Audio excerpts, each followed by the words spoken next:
Bonjour! Aujourd'hui, dans cette vidéo, je vous fais une vidéo à propos des lecteurs de bande sur FreeBSD. Donc, ça s'applique aussi sur Linux, mais il y a juste une petite différence, c'est que le nom du périphérique n'a pas le même nom. Mais ça, je vais vous laisser le chercher sur Internet. Donc, j'ai ici, dans ma machine FreeBSD, j'ai installé un lecteur de bande date. Il s'agit d'un lecteur de bande DDS3. Pour une raison qui m'échappe, il n'arrive pas à lire mes bandes DDS3, mais les bandes DDS2 fonctionnent, donc je vais quand même pouvoir vous faire la démonstration avec des bandes DDS2. Donc, pour ceux qui connaissent les bandes date, vous savez que ça ici, c'est la même forme qu'une cassette DAT, donc Digital Audio Tape, sauf que dans le monde de l'informatique, ces cartouches-là ont été réutilisées pour stocker des données. Donc, je vais insérer la cartouche dans le lecteur.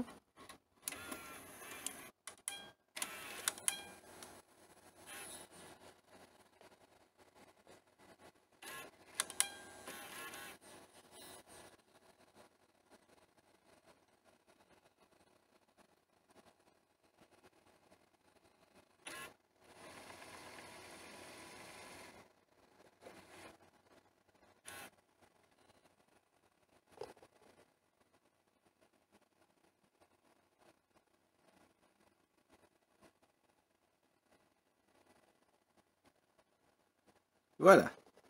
Donc, le lecteur a terminé d'être utilisé. Et je vais donc passer à l'affichage sur, l'écran. Donc, j'ai changé la taille du texte, donc il est beaucoup plus gros, donc ça va être facile à lire pour vous. Donc, pour commencer, on va parler du périphérique, donc ls/dev SA0 ici, NSA0 ici et ESA0 là. J'ajuste la caméra, voilà. Donc, SA0, ça va être configuré pour, une fois que la bande a terminé de faire l'activité qu'on lui demande, la bande va se rembobiner. NSA, ça veut dire que la bande ne sera pas rembobinée. Et ESA, ça veut dire que la bande sera éjectée après qu'on aura terminé ce qu'on lui demande. Donc là, je vais avoir les informations sur le lecteur. Donc on va faire mt-f/dev/sa0. Oups, mt, pardon, pas mf.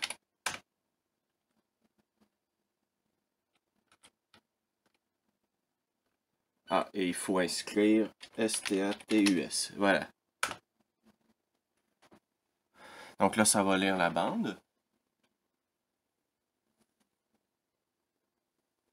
Et là, on a ici quelques informations comme le type de bande et autres trucs. Bon, là, c'est pas très bien aligné parce que la police est un peu trop grande. Ensuite, on va donc sauvegarder. Je m'assure que je suis dans le bon répertoire, oui.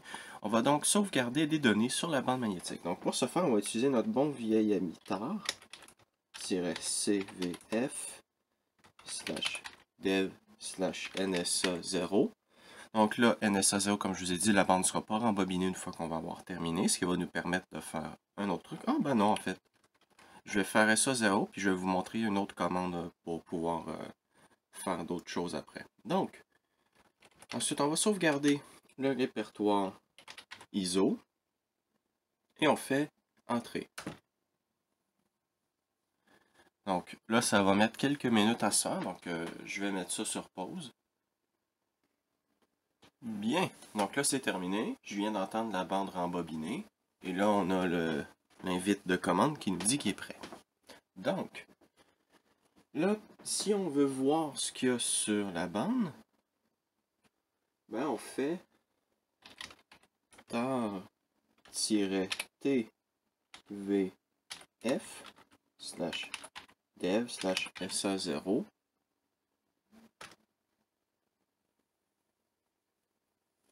Et là, comme vous pouvez voir, ça nous affiche les trucs qu'il a trouvés.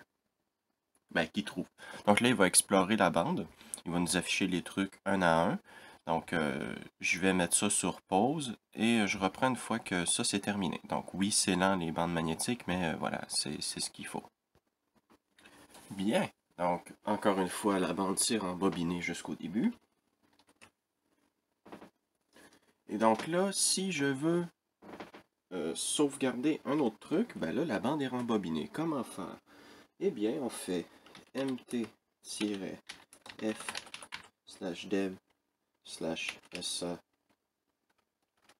nsa0 et on fait fsf.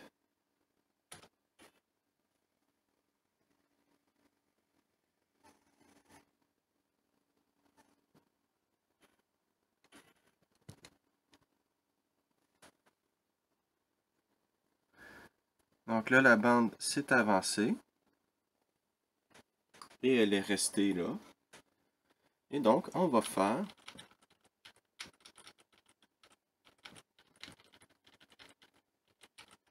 une nouvelle sauvegarde, cette fois-ci de share.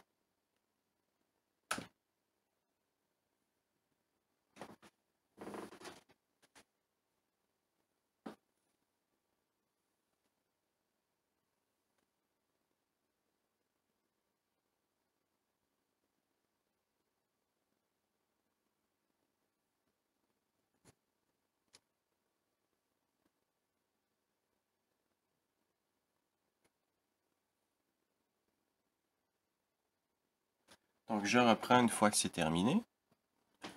Bien, donc là c'est terminé, la bande s'est encore embobinée parce que j'ai utilisé SA0 au lieu de NSA0 dans la dernière commande. Donc là on va supprimer le répertoire ISO.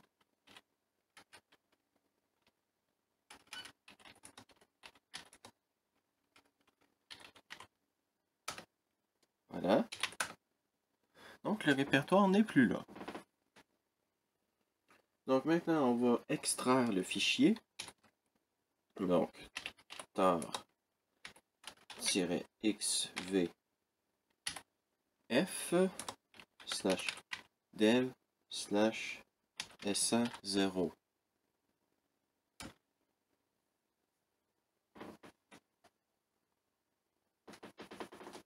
Donc, je vais laisser ça se faire. Ça devrait mettre encore quelques minutes et je reprends. Bien, donc, voilà. C'est maintenant de retour. Donc, je ne sais pas si Appler est installé. Ah oui, il est installé.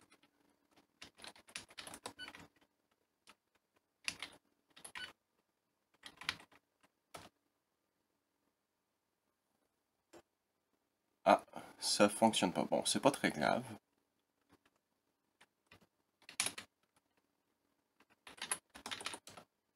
Voilà.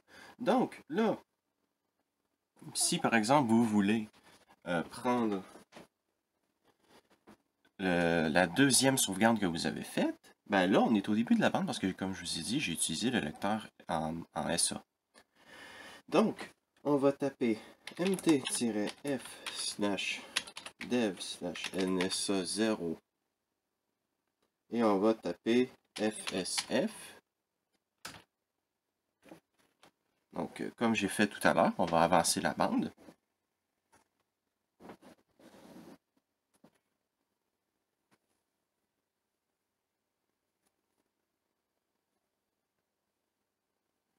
Ça ne devrait pas être très long.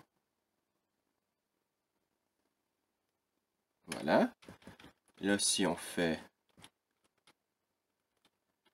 tar-tvf,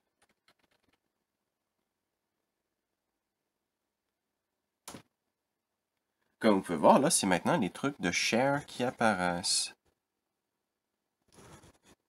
Et voilà.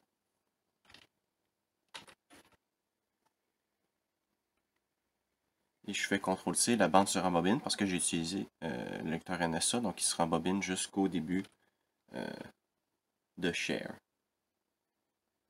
Ah non, il s'est rembobiné jusqu'au début.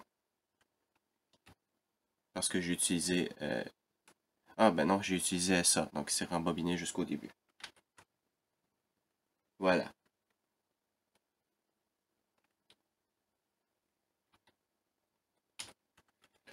Et donc, on va terminer la vidéo sur deux dernières commandes. Donc, celle-ci sera rewind.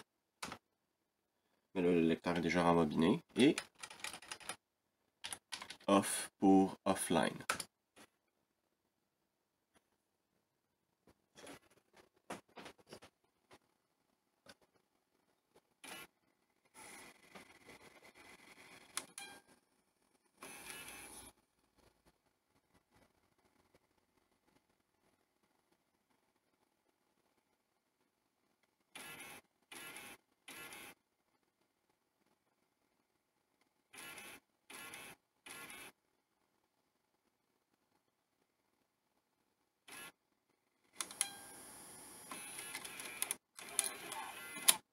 Et voilà.